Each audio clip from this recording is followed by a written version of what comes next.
Amanda.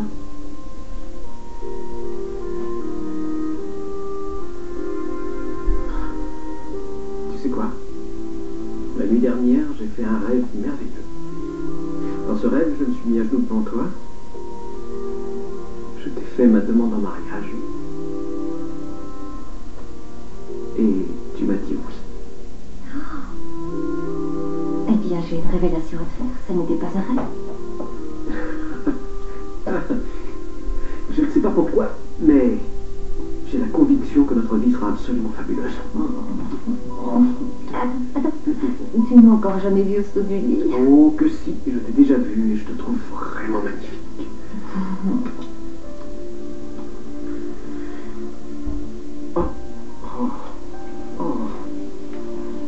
Ta main. Qu'est-ce qu'elle a? Je crois qu'il manque quelque chose. Ah, tu parles d'un ornement, quelque chose Oui, comme ça? c'est exactement ça. Et qu'est-ce que tu suggères? Une bague. De fiançailles? Oui. Ça tombe bien, j'en ai une. C'est vrai? Oui, tu vas l'adorer. Enfin, je crois. Elle va me plaire, j'en suis sûre. Je te la passe au doigt maintenant. Tu pourrais, oui, mais... Quoi? Qu'est-ce qui ne va pas? C'est juste que je préférerais un endroit un peu plus romantique que ton bureau. Ouais, mais tu sais, c'est une chose à laquelle on peut remédier. On peut aller ailleurs. Oui. Je trouve ça très tentant, c'est vrai. Mais j'ai déjà pris un engagement. Ah bon? Tu as un rendez-vous? Le baptême de Ricky. Je ferais mieux de filer tout de suite. Sinon, je ne peux pas y aller du tout.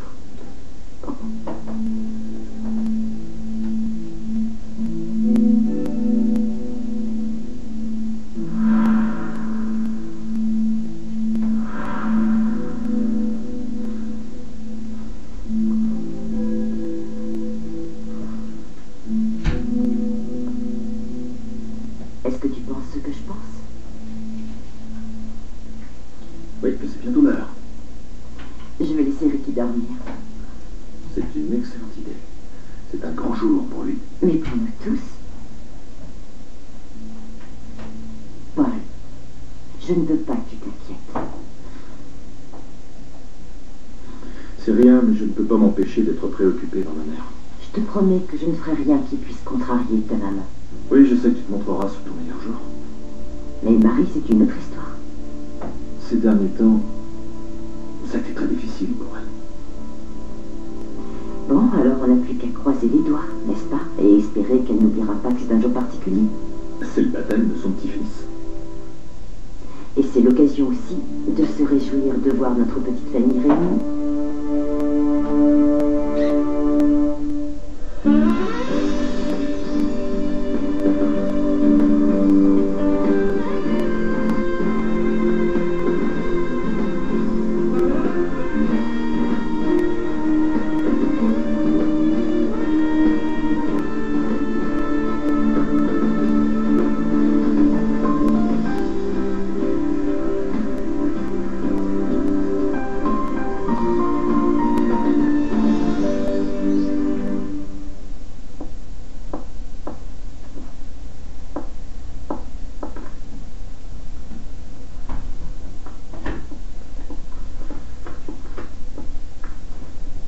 Jill, tu es en retard. Oh, ça va, je sais, tu ne vas pas t'y mettre, toi aussi.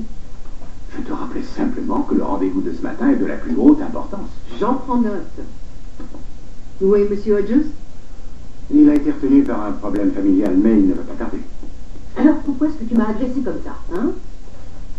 Tu sais, c'est un vrai plaisir de commencer la journée avec une personne d'aussi bonne humeur le matin. Oui, eh bien, excuse-moi de ne pas être ton petit rayon de soleil. Laisse-moi deviner.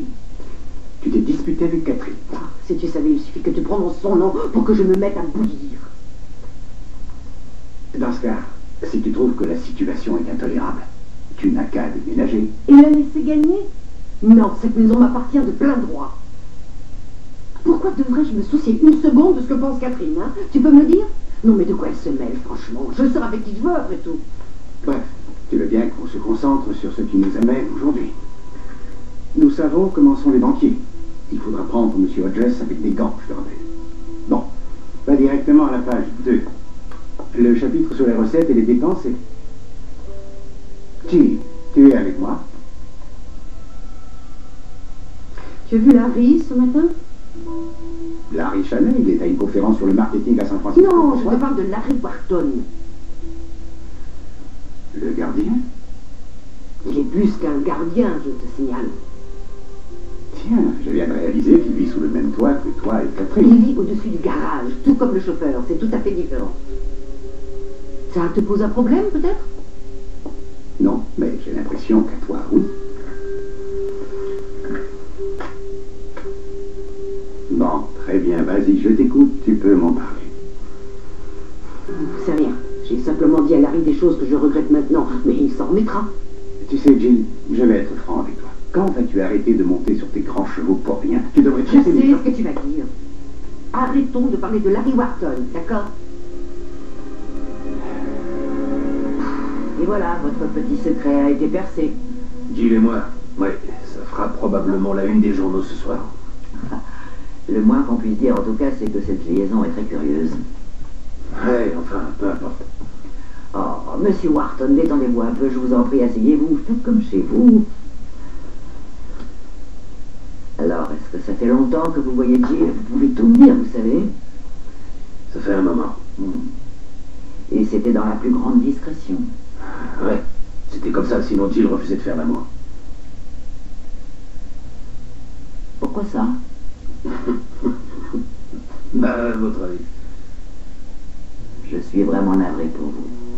Vous n'imaginez pas à quel point. Ça ne fait rien, je ne vais pas en faire une histoire. Une femme comme Madame Abbott, avec un type comme moi, ça n'aurait pas marché, de toute façon. Je dois avouer que connaissant Jill, ça ne m'étonne pas du tout de sa part. Qu'elle se soit servie de moi. Oui, C'est ce qu'elle a fait. Vous avez entendu ce qu'elle a dit, qu'elle préférerait mourir plutôt que d'être avec un raté comme moi.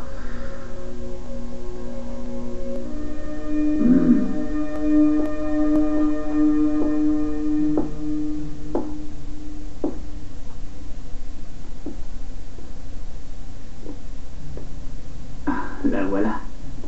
Mère Teresa en personne. C'est ça, oui. Qu'est-ce que tu fais là? Je croyais que tu avais une séance de rééducation.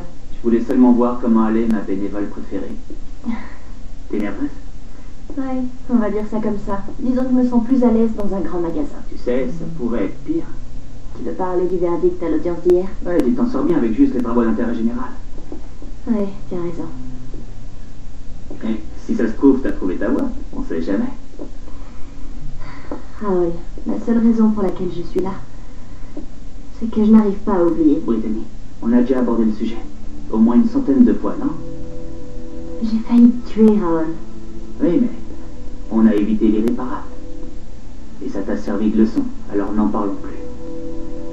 Je peux te jurer que je ne conduirai plus jamais en état d'ivresse. Ça, c'est bien. Tu es incroyable, tu sais. Où trouves-tu la force de me pardonner? J'ai pas le choix. Je t'aime, c'est tout. J'aurais jamais pu vivre sans toi.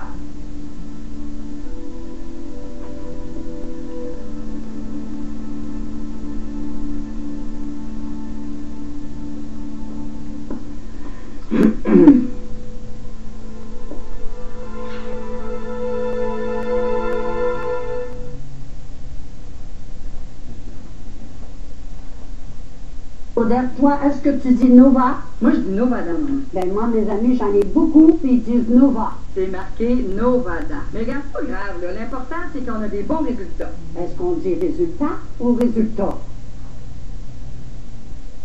Qu'est-ce que les autres pizzas ont de plus que les nôtres? Des ingrédients comme du nitrite de sodium, des saveurs artificielles.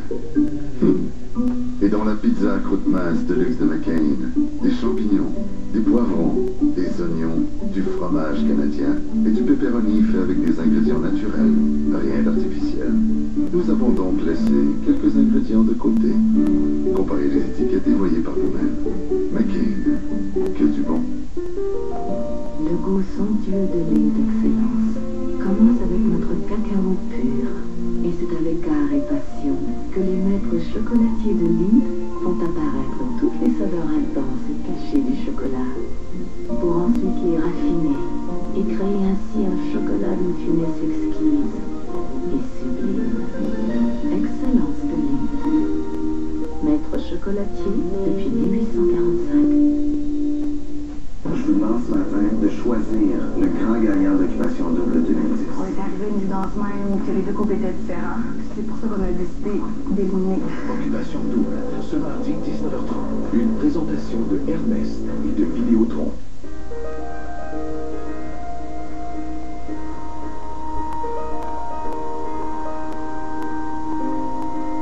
Buvez tous les jours la lumière pure et naturelle du soleil. Le jus d'orange de Floride. Les cadeaux de grandes marques sont offerts jusqu'à 60% moins cher. Vous pourrez ainsi gâter tout le monde sur votre liste de Noël. Avec Winners et HomeSense, tout le monde sera emballé.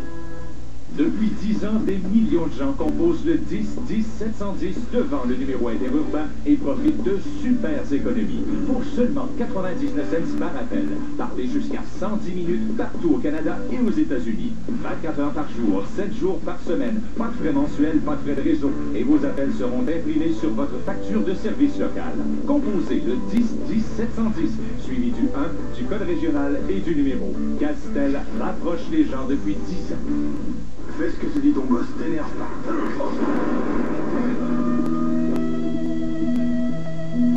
pas ça, me dit que c'est grave ou pas. Eddie. Ça aurait pu se finir avec une balle dans la tête. Il fallait bien que je fasse quelque chose. C'est mon ami. Vous avez un micro dans votre chambre? Ce gars-là, c'est un fric. Je suis trop investi sur ce coup.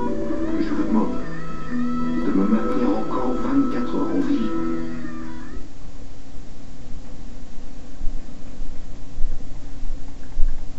Oh non, vous êtes loin d'être un raté, monsieur Watson.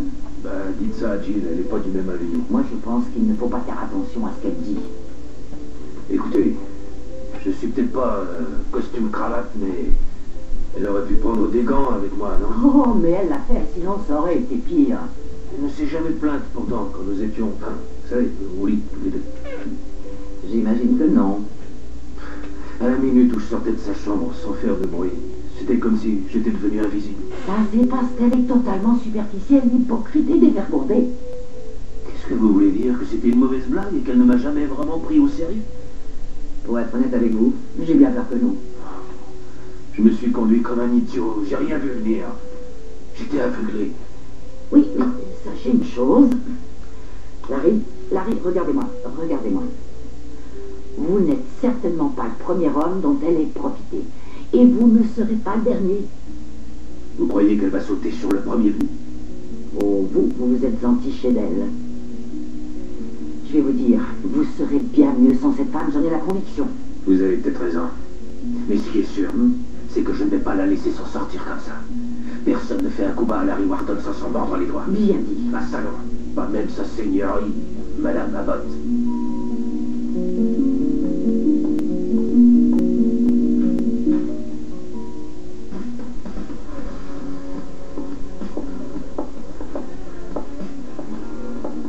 Pourquoi faut-il que nous revenions dans ce café? Dis-moi. C'est Britannique qui en a eu l'idée. Tu ne pouvais pas proposer un autre endroit? Où aurais-tu voulu aller? Tu préfères les colonnades, j'imagine. Oui, leur thé et leur collation sont vraiment excellents. Je peux bien te croire. Je n'ai jamais eu le temps de le tester. Où est-elle? Elle est en retard, comme d'habitude. En fait, elle est au foyer en train de distribuer de la nourriture aux gens les plus démunis. Alors dans ce cas, pourquoi avoir maintenu ce rendez-vous? Parce que j'essaie de m'investir davantage dans la vie de notre fille. Je veux connaître la vraie raison. Marjorie a appelé hier soir. Pourquoi? Pour pester contre son mari qui couche avec sa secrétaire? Non, c'était pour m'informer qu'elle avait vu Brittany au cinéma. Et alors? Eh bien, elle n'était pas seule. Selon les propres termes de Marjorie, elle était en compagnie d'un séduisant jeune homme brun. Tu crois que c'était ce cher Raoul? Excellente déduction, Frédéric. Mais enfin, pourquoi est-ce qu'il voudrait encore revoir Brittany? Elle a failli le tuer tout de même. Oui, eh bien, apparemment, nous avons affaire à une espèce de masochiste. Qu'est-ce que tu vas faire? Tu vas lui faire passer un interrogatoire dès qu'elle sera là. Je veux des réponses, en effet, oui. Ça ne marchera pas. Ça ne marche jamais avec elle. Ah, merci pour cette marque de confiance, Frédéric. Notre fille est une forte tête, tout comme toi. Si je comprends bien, tu essaies de me dire de ne pas compter sur ton soutien, c'est bien ça? Non, ce que j'essaie de dire, c'est que je ne veux pas non plus qu'elle fréquente ce garçon. Oui, eh bien, peut-être que si tu faisais un petit effort, elle t'obéirait. Bon sang, mais conduis-toi comme un vrai père. Ne recommence pas avec ça. Tu veux?